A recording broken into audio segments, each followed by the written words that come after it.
தமிழ்நாட்டினுடைய நலன்களையும் உரிமைகளையும் ஜனநாயகத்தையும் பாதுகாப்பதற்கு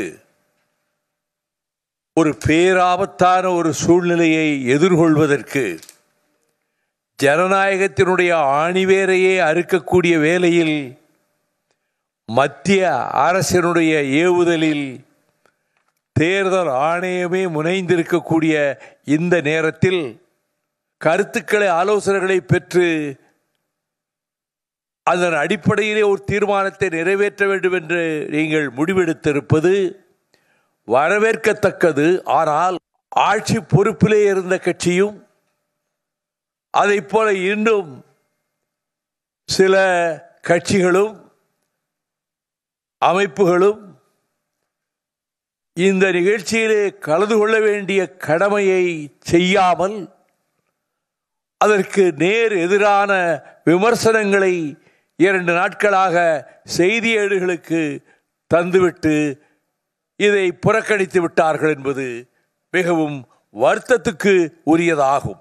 பீகார் மாநிலத்தில் இந்த சிறப்பு தீவிர வாக்காளர் பட்டியல் திருத்தப்படி ஏற்படுத்தப்பட்ட போது இப்பொழுது பீகார் மாநிலத்தைச் சேர்ந்த 6.5 லட்சம் பேர் தமிழகத்திலே வேலைக்காக வந்து தங்கியிருக்கிறார்கள் என்றும் இவர்களது பெயர்கள் பீகார் மாநில வாக்காளர் பட்டியலிலிருந்து நீக்கப்படுவதால் இனி அவர்கள் தங்களது பெயரை தமிழகத்தின் வாக்காளர் பட்டியலிலேயே சேர்த்துக் கொள்ளலாம் என்றும் இதில் சென்னையில் மட்டும் 3.5 லட்சம் பீகார் மாநிலத்தவர் இருக்கிறார்கள் என்றும் கோவையிலும் திருப்பூரிலும் அதிக எண்ணிக்கையிலே உள்ளனர் என்பதையும் பார்க்கிற போது கடந்த 2011ஆம் ஆண்டு மக்கள் தொகை கணக்கீட்டின்படி தமிழகத்தில் 34,87,974 வெளிமாநிலத்தவர்கள் வேலைக்கு வந்து தங்கியுள்ளனர்.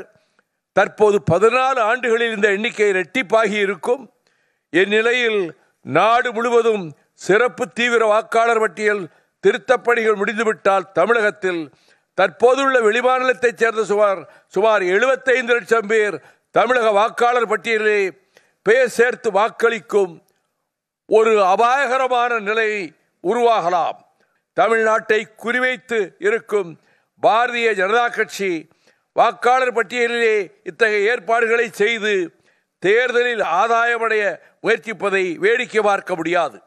தலைமை தேர்தல் ஆணையம் வெளிமாநிலத்தவரை தமிழ்நாடு வாக்காளர் பட்டியலில் சேர்க்கும் முயற்சிகளை முறியடிக்க வேண்டிய பொறுப்பும் தேவையும் கடமையும் இருக்கிறது. திராவிட முன்னேற்ற கழகம் தொடுக்கின்ற வழக்கினுடைய தன்மையை பொறுத்து அவர்களோடு கலந்து ஆலோசனை செய்து கொள்வதும் உசிதமாக இருக்கும் என்று நான் கருதுகிறேன்.